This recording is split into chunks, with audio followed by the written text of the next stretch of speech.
आप लोगों को बताने वाला त्रिभुज का क्षेत्रफल कैसे निकालें और हम आप लोगों को त्रिभुज का क्षेत्रफल और त्रिभुज किसे कहते हैं हम आज उसके बारे में भी बात करेंगे और उसे भी निकालेंगे। तो चलिए हम लोग त्रिभुज का क्षेत्रफल पहले जान लेते हैं। त्रिभुज का क्षेत्रफल का सूत्र है, यहाँ देखिए, त्रिभुज ABC का क्षेत्रफल,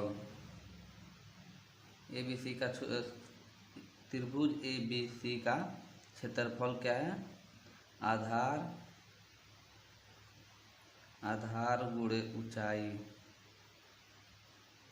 बटा 2 होता है। तो हमारे त्रिभुज का क्षेत्रफल क्या हो? आधार गुणे ऊंचाई बटे 2। तो अब हम लोग ये जान लेते हैं आधार किसे कहते हैं और ऊंचाई किसे कहते हैं। तो आधार हम उसे कहते हैं जो 90 डिग्री में बना होता है। जैसे कि यहाँ पर देखिए ये 90 डिग्री है, 90 डिग्री का ठीक नीचे वाला जो भुजा है, जो लंबाई है, ये इसे हम आधार कहते हैं। आधार का मतलब होता है 90 डिग्री में जो भुजा बना हुआ है, ये 90 डिग्री है, इसमें एक भुजा बना हुआ है जो कि दूसरे भुजे में जाकर टच किया है, तो हम इसे आधार कहेंगे। और ऊंचाई किसे कहते हैं?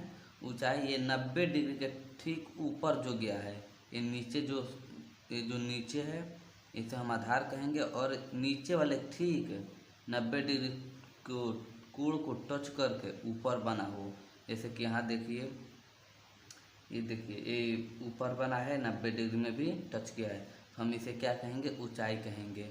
तो हम लोग इतना जान लिए हैं, लेकिन हम लोग एक और बात जान लेते हैं कि ऊंचाई को लंब भी कहते हैं। जैसे कि यहाँ पर देखिए, ऊंचाई बराबर लंब कहते हैं। ठीक है, आप लोग को इतना पता होना चाहिए। तो चलिए हम लोग बिना देर किए हम लोग त्रिभुज ABC का क्षेत्रफल निकालते हैं। तो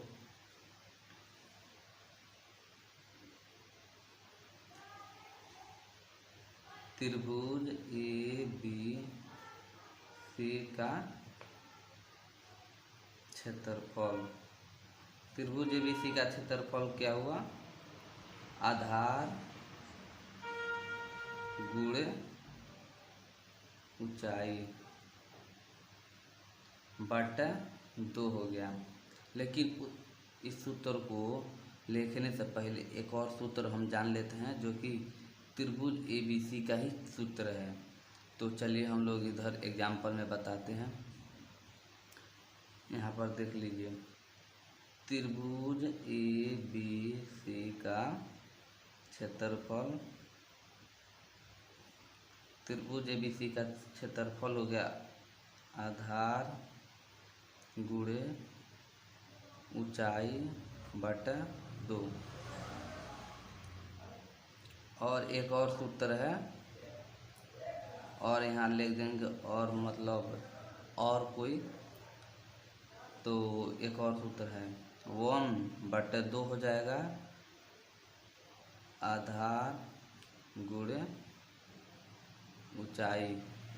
ठीक है, यहाँ पर देखिए 1/2 आधार गुणे ऊंचाई। तो ये जो सूत्र है ये किताब में दिया होता है, और ये जो सूत्र है ये सूत्र के आधार पर हम इस सूत्र इस तरह लिख सकते हैं। ठीक है, ये भी सही है, ये भी सही है, लेकिन ये जो है ये किताब में दिया होता है, ये भी दिया होता है, लेकिन इसे हम खास करके इसे यूज करते हैं, क्योंकि लिखते हैं इसे खास करके लिखते हैं क्योंकि इसे बूझने में आसानी होगी। कोई भी स्टूडेंट हो, विद्यार्थी हो, ये आसानी से बूझ सकता है। ठीक है, तो इसलिए हम इसे ज़्यादा ही लिखते हैं और इसे कम लिखते हैं, क्योंकि इसमें स्टूडेंट को बहुत ही कन्फ्यूजन हो सकता है। तो चलिए हम लोग अब ये जान लिए हैं बेसिक रूल, और बेसिक रूल जानने के बाद अब इसमें हम लोग भुजा का लंबाई, भुजा का मान रखेंगे और हल करेंगे। तो मैंने आधार क्या कहा था? आधार ये जो है ये 5 सेंटीमीटर है, तो 5 सेंटीमीटर रख लेते हैं। सेंटीमीटर आप मत रखिएगा, क्योंकि उसे आप रखने में और गुणा करने में कंफ्यूजिंग होगा। सीधे आप लोग लास्ट में रख दीजिएगा, ठीक है। तो 5 गुणे कितना हो जाएगा, 4/2 हो जाएगा। अब 5 चौके कितना होता है, 20/2। अब 20/2 जो है तो कितना हो जाएगा, 10। मैंने कहा था जो सेंटीमीटर है, आप सेंटीमीटर लास्ट में रख दीजिएगा, तो सेंटीमीटर रख देना। और आप लोग के एक बेसिक रूल पता होना चाहिए, आप किसी भी त्रिभुज का या किसी भी का भी क्षेत्रफल निकालेंगे, तो क्षेत्रफल निकालने के बाद जो उसमें सेंटीमीटर या मीटर होगा, उसमें हम लोग स्क्वायर रखना होगा, घात रखना होगा, क्योंकि क्षेत्रफल कभी भी स्क्वायर में आता है, वर्ग में आता है। तो आप लोग को इतना पता होना चाहिए। तो हम लोग इसमें क्या रख देंगे, स्क्वायर रख देंगे और हमारा ये आंसर हो जाएगा।